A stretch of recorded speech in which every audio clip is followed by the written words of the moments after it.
বন্ধুত্ব যতই গভীর হোক না কেন, এই তিনজন মানুষ আপনাকে প্রতারণা করবেই। এদের উপর কখনো বিশ্বাস করতে নেই। অনেক দিন আগের কথা, কোনো এক গ্রামে খুবই দরিদ্র এক ব্রাহ্মণ বাস করত। সে এতটাই দরিদ্র ছিল যে পরিবারের জন্য কিছুটা খাবার জোগাড় করা তার পক্ষে সম্ভব ছিল না। একদিন সে অর্থ উপার্জনের জন্য নিজের গ্রাম ছেড়ে অন্য একটা গ্রামের দিকে রওনা হলো। যাওয়ার সময় কিছু প্রয়োজনীয় জিনিসপত্র সঙ্গে নিয়ে গেল। চলতে চলতে যখন সে জঙ্গলের একটি পথ দিয়ে যাচ্ছিল, তখন সে একটি কুয়ো দেখতে পেল। কুয়ো দেখে তার তৃষ্ণা পেল।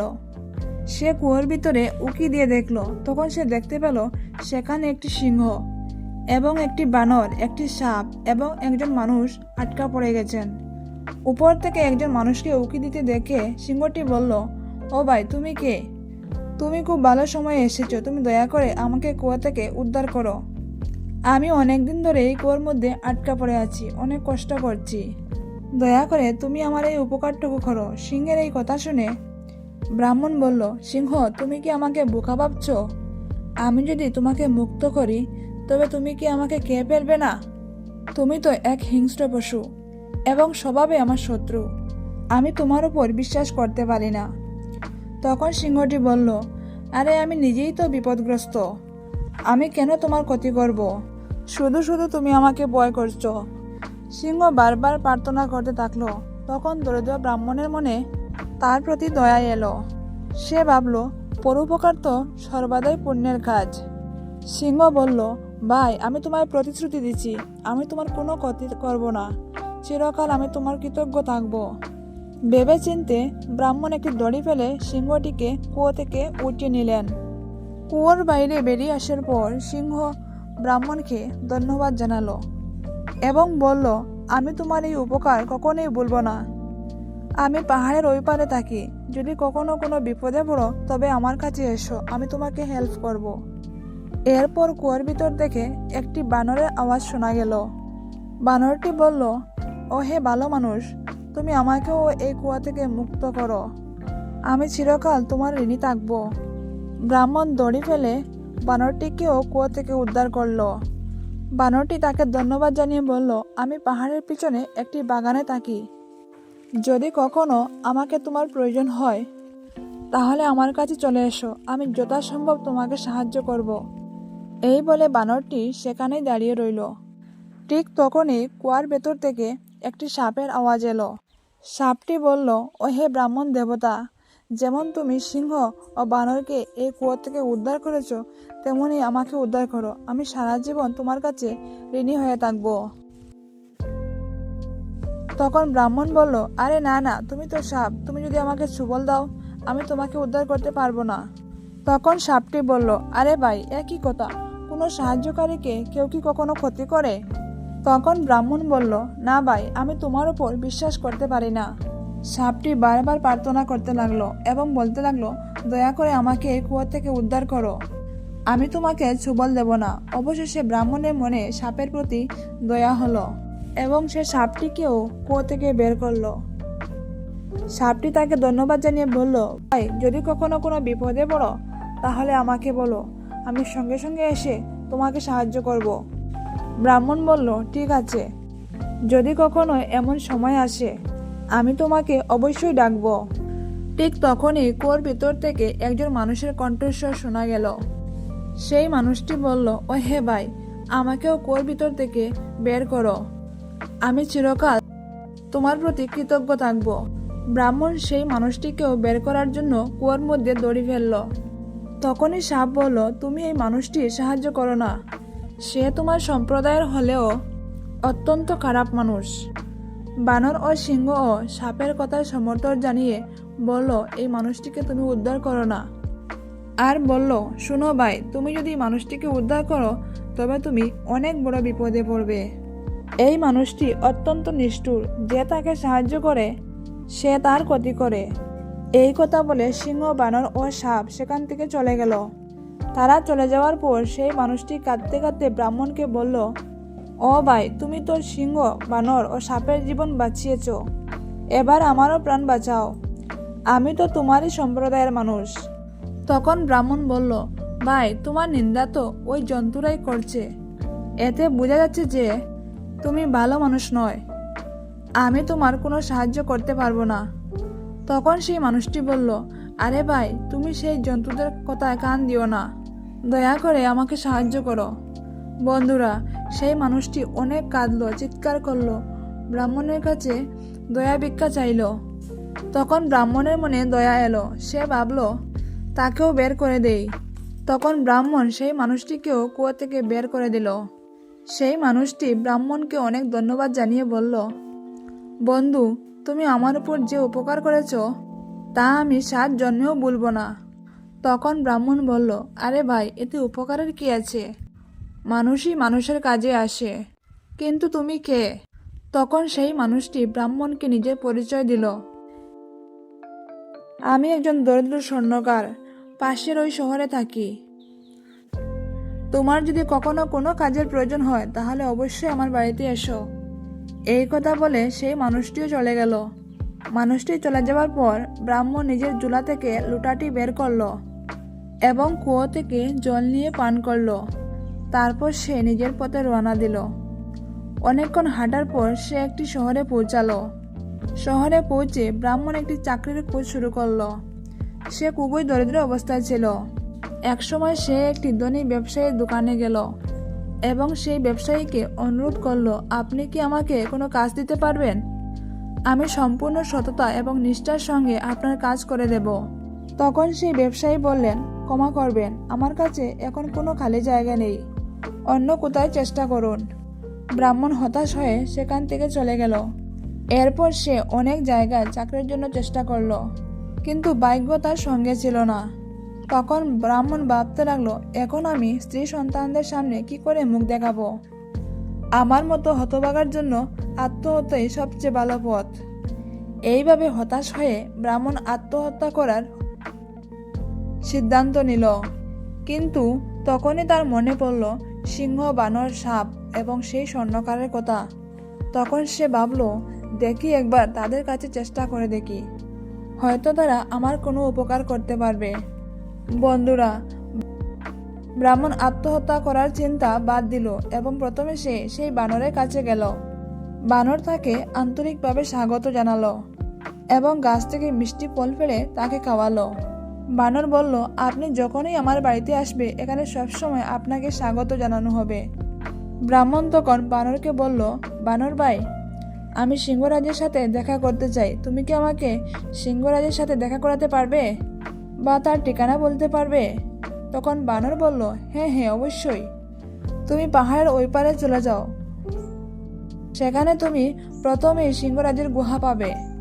ব্রাহ্মণ তখনই রওনা দিল এবং সে সিংহরাজের গুহার কাছে গেল। সিংহ তখন আনন্দে এগিয়ে এসে তাকে স্বাগত জানালো এবং বলল, তোমাকে দেখে খুব ভালো লাগলো, বলো বন্ধু, আমি তোমার জন্য কি করতে পারি? তখন ব্রাহ্মণ বলল, ভাই, আমি খুব গরিব, যদি কোথা থেকে কিছু ধন পাই তবে আমি বাড়ি ফিরে যাব, অন্যথায় আমার জন্য আত্মহত্যা করা ছাড়া আর কোনো উপায় নেই। সিংহ বলল, বন্ধু, এত হতাশ হও না, তুমি এখানে অপেক্ষা করো, আমি এক্ষুনি আসছি। এই কথা বলে সিংহ তার গুহার ভিতরে চলে গেল। কিছুক্ষণ পর সিংহ তার গুহার ভেতর থেকে বেরিয়ে এলো। সিংহের মুখে সোনার একটি রত্নখচিত হার এবং সে হারটি ব্রাহ্মণের হাতে দিয়ে বলল, বন্ধু, তুমি এটা নিয়ে যাও, এটা নিয়ে বিক্রি করে তুমি অনেক টাকা পাবে, যা দিয়ে তুমি সারা জীবন সুখে শান্তিতে থাকতে পারবে। ব্রাহ্মণ সিংহর থেকে বিদায় নিয়ে শহরের দিকে রওনা হলো। ফিরে আসার সময় ব্রাহ্মণ আনন্দে আত্মহারা ছিল। তার মনে হচ্ছিল যে শেষ পর্যন্ত তার যাত্রা সফল হয়েছে। এই হারটি ভালো দামে বিক্রি করে আমি বাড়ি ফিরে যাব। আমাকে বাড়ি ফিরে আসতে দেখে আমার স্ত্রী ও সন্তানরা খুবই খুশি হবে। এই হার বিক্রি করলে অনেক অর্থ আসবে আর আমরা সুখে দিন কাটাবো। এই ভাবনা চিন্তা করতে করতে ব্রাহ্মণ চলতে লাগলো। তখন তার মনে পড়ল সেই স্বর্ণকারের কথা, তাকে সে কুয়ো থেকে বের করেছিল। সে ভাবল, আমি তার প্রাণ বাঁচিয়েছিলাম, সে অবশ্যই আমাকে এই ব্যাপারে সাহায্য করবে। সে ভাবল, আমি তার প্রাণ বাঁচিয়েছিলাম, সে অবশ্যই আমাকে এ ব্যাপারে সাহায্য করবে। বন্ধুরা, ব্রাহ্মণ স্বর্ণকারের সাহায্য নেওয়ার সিদ্ধান্ত গ্রহণ করলো এবং সেই শহরে পৌঁছে স্বর্ণকারের সেই বাড়িতে পৌঁছালো। স্বর্ণকার তাকে দেখে আনন্দে উৎফুল্ল হয়ে পড়ল। এসো বন্ধু, কিভাবে আসা হলো? তখন ব্রাহ্মণ বলল, আমি তোমার কাছে একটি গুরুত্বপূর্ণ কাজে এসেছি। স্বর্ণকার বলল, হ্যাঁ বন্ধু, বলো, আমি তোমার কি কাজে আসতে পারি? তখন ব্রাহ্মণ বলল, ভাই, আমার কাছে একটি ভালো হার আছে, আমি চাই এটি তুমি ভালো দামে বিক্রি করে দাও। এই কথা বলে ব্রাহ্মণ নিজের পকেট থেকে হারটি বের করে স্বর্ণকারের হাতে দিল। হারটি দেখে স্বর্ণকার ভাবতে লাগলো, এই হার ব্রাহ্মণের কাছে কিভাবে এলো? এটি তো রাজকুমারের হার, যিনি শিকারে যাবার পর আজ পর্যন্ত ফিরে আসেননি। আমি নিজে হাতেই এই হারটি রাজকুমারের জন্য তৈরি করেছিলাম। স্বর্ণকার আরও ভাবতে লাগলো, রাজা ঘোষণা করেছিলেন যে যে ব্যক্তি আমার পুত্রের কোনো খবর দেবে তাকে অনেক বড় পুরস্কার দেওয়া হবে। রাজা ঘোষিত সেই পুরস্কারের লোভ স্বর্ণকারের মনে জাগ্রত হলো। এরপর স্বর্ণকার ব্রাহ্মণকে বলল, বন্ধু, আমি অবশ্যই তোমার সাহায্য করব, তবে এই ব্যাপারে আমি কোনো ভালো জহরির সঙ্গে পরামর্শ নেওয়া উচিত মনে করি, যাতে তুমি ভালো দাম পেতে পারো। এই কথা বলে স্বর্ণকার হারটি নিজের পকেটে রেখে বাইরে যাওয়ার জন্য প্রস্তুত হলো। সে ব্রাহ্মণকে বলল, তুমি কিছুক্ষণ এখানেই বিশ্রাম করো, আমি ততক্ষণে জহরির সঙ্গে দেখা করে আসি। তখন ব্রাহ্মণ বলল, ঠিক আছে বন্ধু, আমি এখানেই বসে থাকি। এরপর স্বর্ণকার তার স্ত্রীকে ডেকে বলল, তুমি এই ব্রাহ্মণকে অতিথির মতো সেবা করো, তাকে খাবার বানিয়ে খাওয়াও, আমি ততক্ষণ বাইরে থেকে আসি। এই কথা বলে স্বর্ণকার বাড়ি থেকে বেরিয়ে গেল এবং সে সোজা রাজপ্রাসাদে গেল। এরপর রাজাকে প্রণাম করে বলল, মহারাজ, আমি আপনার সঙ্গে দেখা করতে এসেছি। এই বলে স্বর্ণকার রাজাকে হারটি দেখিয়ে বলল, এটি সেই হার যা আমি নিজের হাতে রাজকুমারের জন্য বানিয়েছিলাম। এক ব্যক্তি এটি বিক্রির উদ্দেশ্য নিয়ে আমার কাছে এসেছে। হারটি দেখে রাজা চিনে গেলেন এবং বললেন, নিশ্চয় ওই ব্যক্তি আমার পুত্রকে হত্যা করেছে। সে আমার পুত্রকে হত্যা করে এই হার চুরি করেছে। রাজা ক্রোধে ফেটে পড়ে বললেন, কে সেই অদম যে আমার পুত্রের হত্যাকারী এবং এই হার চোর? তখন সেই স্বর্ণকার বলল, রাজন, সে একজন গরিব ব্রাহ্মণ, এখনো সে আমার বাড়িতে বসে আছে। রাজা রাগে উন্মুক্ত হয়ে সেনাপতিকে আদেশ দিলেন, স্বর্ণকারের বাড়িতে গিয়ে ওই ব্যক্তিকে তৎক্ষণাৎ ধরে আনো। বন্ধুরা, সেনাপতি সঙ্গে সঙ্গে কয়েকজন সৈনিককে নিয়ে স্বর্ণকারের বাড়িতে এলো এবং ব্রাহ্মণকে ধরে নিয়ে রাজপ্রাসাদে গেলেন। সৈন্যরা বলতে লাগলেন, এই পিশাচ আমাদের রাজকুমারের হত্যাকারী, তাকে তৎক্ষণাৎ কারাগারে নিক্ষেপ করা হয়। সৈন্যরা যখন ফিরে যাচ্ছিল, ব্রাহ্মণ তখন কাঁদো কাঁদো কণ্ঠে বলল, আমাকে রাজকুমারের হত্যাকারী কেন মনে করা হচ্ছে? আমি তো নির্দোষ। সৈন্যরা বলল, তুমি যদি রাজকুমারের হত্যাকারী না হও, তবে রাজকুমারের হার তোমার কাছে কিভাবে এলো? তুমি ওই হারটি স্বর্ণকারের কাছে বিক্রি করতে এসেছ, যা ওই স্বর্ণকার নিজের হাতে রাজকুমারের জন্য তৈরি করেছিল। এখন তুমি ধরা পড়েছ, তুমি আর বাঁচতে পারবে না। একদিনের মধ্যে রাজা তোমাকে ফাঁসির আদেশ দিবেন। এই কথা বলে সৈন্যরা সেখান থেকে চলে গেল। বন্ধুরা, সৈন্যরা চলে যাবার পর ব্রাহ্মণ ভাবতে লাগলো, স্বর্ণকার আমাকে কত বড় বিপদে ফেলে দিয়েছে। এখন আমি কি করব? এই নগরে তো আমার কোনো সাহায্যকারীও নেই। হে ভগবান, আমাকে রক্ষা করো। যদি আমাকে ফাঁসি দেওয়া হয়, তবে আমার স্ত্রী ও সন্তানদের কি হবে? বন্ধুরা, হঠাৎ ব্রাহ্মণের মনে সাপের কথা মনে পড়ল। পরের মুহূর্তে সে সাপকে স্মরণ করল। সাপ তার সামনে হাজির হয়ে গেল এবং বলল, বন্ধু, তুমি আমাকে কেন ডাকলে? তখন ব্রাহ্মণ বলল, আমি অনেক বড় বিপদে পড়েছি। রাজা আমাকে জোর করে জেলে বন্দি করে রেখেছেন এবং এমন একটি অপরাধের সাজা ঘোষণা করেছেন যা আমি করিনি। তখন সাপ বলল, কেন এমন হয়েছে? ব্রাহ্মণ তখন সাপকে সব ঘটনা খুলে বলল এবং করুণ কণ্ঠে সাপকে বলল, বন্ধু, এখন তুমি আমাকে বাঁচাও। তুমি তো বলেছিলে যে বিপদের সময় তুমি আমাকে সাহায্য করবে। এখন আমার জীবন সংকটে পড়েছে। আমার জন্য এর চেয়ে বড় বিপদ আর কি হতে পারে? তখন সাপ বলল, বন্ধু, আমি তো তোমাকে আগেই বলেছিলাম যে তুমি এই মানুষটিকে সাহায্য করো না। সে তোমার জন্য বিপদের কারণ হতে পারে।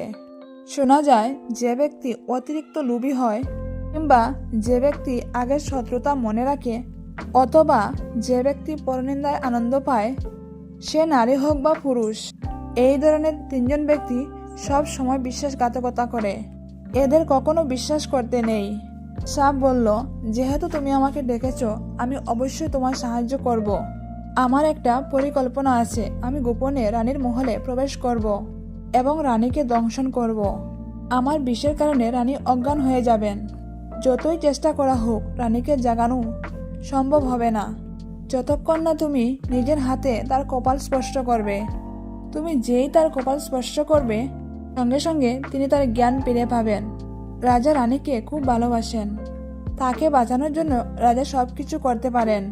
বন্ধুরা, এরপর সাপ জেলের কুঠুরি থেকে বেরিয়ে এসে রানীর কক্ষে প্রবেশ করলো এবং মুহূর্তের মধ্যে সে রানীকে দংশন করলো। রানী চিৎকার করে উঠে বসে পড়লেন। সাপটি তখন জানালার পাশ দিয়ে পালিয়ে গেল। এইদিকে রানী চিৎকার করার পর সঙ্গে সঙ্গে অজ্ঞান হয়ে গেলেন।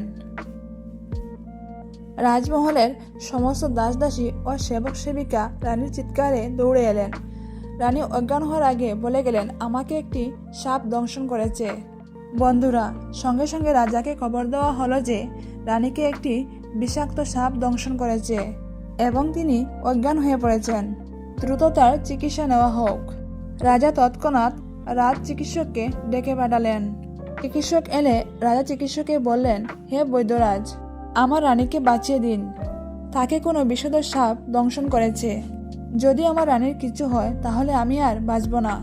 বন্ধুরা, বৈদ্যরাজ রানীকে পরীক্ষা করলেন। তিনি রানীকে নানা প্রকার ঔষধ দিলেন, কিন্তু রানীর অজ্ঞান অবস্থা ভাঙল না। তখন বৈদ্যরাজ হতাশ হয়ে পড়লেন এবং বললেন, মহারাজ, রানীর চিকিৎসা করা আমার পক্ষে সম্ভব না। যে সাপটি রানীকে দংশন করেছে সেটি খুবই বিষধর। আমার কোনো ঔষধেই কাজ করছে না। এরপর বৈদ্যরাজ রাজাকে সান্ত্বনা দিয়ে বললেন, মহারাজ, আশা হারাবেন না, এখনো সময় আছে। আপনি অন্য কোনো ভালো চিকিৎসক বা হাকিমকে ডেকে আনেন। হয়তো তাদের কাছে এমন কোনো ঔষধ থাকবে যা রানীকে সুস্থ করতে পারবে। বন্ধুরা, সঙ্গে সঙ্গে রাজা মন্ত্রীকে আদেশ দিলেন, মহামন্ত্রী, দ্রুত ব্যবস্থা করুন। যে কেউ আমার রানীকে ভালো করবে, যে আমার রানীকে ভালো করতে পারবে, তাকে আমি অনেক বড় পুরস্কার দেব এবং গোটা রাজ্যে এই ঘোষণা করতে বললেন। মন্ত্রী তৎক্ষণাৎ গোটা রাজ্যে এই বিষয়টি ঘোষণা করলেন। ঘটনাটি শোনা মাত্র বহু চিকিৎসক রাজপ্রাসাদে এসে হাজির হলেন। তারা সবাই রানীকে নানা রকম ঔষধ দিলেন, কিন্তু কোনো ফল হলো না। রানীর অজ্ঞান অবস্থা যেমন ছিল তেমনই রইল। একে একে সবাই হতাশ হয়ে ফিরে গেল। সব চিকিৎসক ব্যর্থ হয়ে ফিরে গেল। এখন তো ঈশ্বরই কেবল রানীকে বাঁচাতে পারেন। চিকিৎসকদের এই উত্তর শুনে রাজার হৃদয় ভেঙে গেল। তিনি মনে মনে বললেন, হে ভগবান, আমার রানীর উপর এ কেমন বিপদ এলো। বন্ধুরা, এদিকে কারাগারের কুঠুরিতে বন্দী ব্রাহ্মণ রাজার এই ঘোষণা শুনতে পেল। তিনি কারাগারের প্রহরীকে বললেন, আমাকে মহারাজের কাছে নিয়ে চলুন, রানীকে সুস্থ করতে পারবো। তখন প্রহরী বলল, হে ব্রাহ্মণ, যখন বড় বড় চিকিৎসক ও হাকিমেরা তাকে সুস্থ করতে পারেননি, তখন তুমি একজন খুনি হয়ে তাকে কিভাবে বাঁচাবে? তবুও ব্রাহ্মণ বারবার অনুরোধ করলেন, একবার আমাকে মহারাজের কাছে নিয়ে যান। আমি সত্যি বলছি, আমি রানীকে বাঁচাতে পারবো। প্রহরী এই খবরটি রাজাকে জানালেন। রাজা তৎক্ষণাৎ ব্রাহ্মণকে তার কাছে ডেকে পাঠালেন এবং রাজা বললেন, হে ব্রাহ্মণ, তুমি যদি আমার রানীকে জীবিত করতে পারো তবে তুমি বেঁচে যাবে, কিন্তু যদি তুমি ব্যর্থ হও তবে তোমার মস্তক কেটে ফেলা হবে। তখন ব্রাহ্মণ বিনীতভাবে বলল, হে মহারাজ, আমি প্রস্তুত। বন্ধুরা, ব্রাহ্মণের আত্মবিশ্বাস দেখে রাজা তাকে রানীর ঘরে নিয়ে গেলেন। এখানে ব্রাহ্মণ গভীর বিশ্বাস নিয়ে নিজের হাত রানীর মাথায় রাখল, আর পরের মুহূর্তেই রানী উঠে বসলেন। তার শরীর থেকে নীল রং উধাও হয়ে গেল এবং তার মুখ আগের মতো উজ্জ্বল হয়ে উঠল। তখন রাজা বললেন, হে রানী, তুমি এই ব্রাহ্মণের কৃপায় জীবিত হয়ে উঠেছ। তখন রাজা রানীর জীবন ফিরে পাওয়ার আনন্দে ব্রাহ্মণকে ক্ষমা করলেন এবং তার কাছে পুরো ঘটনা জানতে চাইলেন। ব্রাহ্মণ তখন সমস্ত ঘটনা খুলে বলল। রাজা ব্রাহ্মণের কৃতজ্ঞতায় তাকে অনেক ধন সম্পদ ও পুরস্কার দিলেন এবং সম্মানের সঙ্গে তাকে বাড়ি পাঠিয়ে দিলেন। এরপর রাজা সেই লোভী ও বিশ্বাসঘাতক স্বর্ণকারকে ধরে এনে কারাগারে নিক্ষেপ করলেন। এই কারণেই বলা হয়, বন্ধুত্ব যতই গভীর হোক না কেন, এই তিন ধরনের মানুষ আপনাকে প্রতারিত করবেই। এদের উপর কখনো বিশ্বাস করবেন না। এরা হলেন প্রথমত যে ব্যক্তি চূড়ান্তভাবে লোভী, দ্বিতীয়ত পূর্বের শত্রু অর্থাৎ যে ব্যক্তি পূর্বের শত্রুতা মনে রাখে, তৃতীয়ত যে ব্যক্তি নারী বা পুরুষের প্রতি অস্বাস্থ্যকর আসক্তি রাখে। তাদের কখনোই বিশ্বাস করা উচিত নয়। তো বন্ধুরা, আশা করি আমার এই গল্প আপনাদের কাছে ভালো লেগেছে। ভালো লাগলে অবশ্যই একটি লাইক দিন এবং চ্যানেলে যদি নতুন হয়ে থাকেন তাহলে সাবস্ক্রাইব করে আমার পাশে থাকবেন এবং কমেন্টে লিখুন জয় শ্রীকৃষ্ণ। ভিডিওটি শেষ পর্যন্ত দেখার জন্য অনুরোধ রইল। ধন্যবাদ।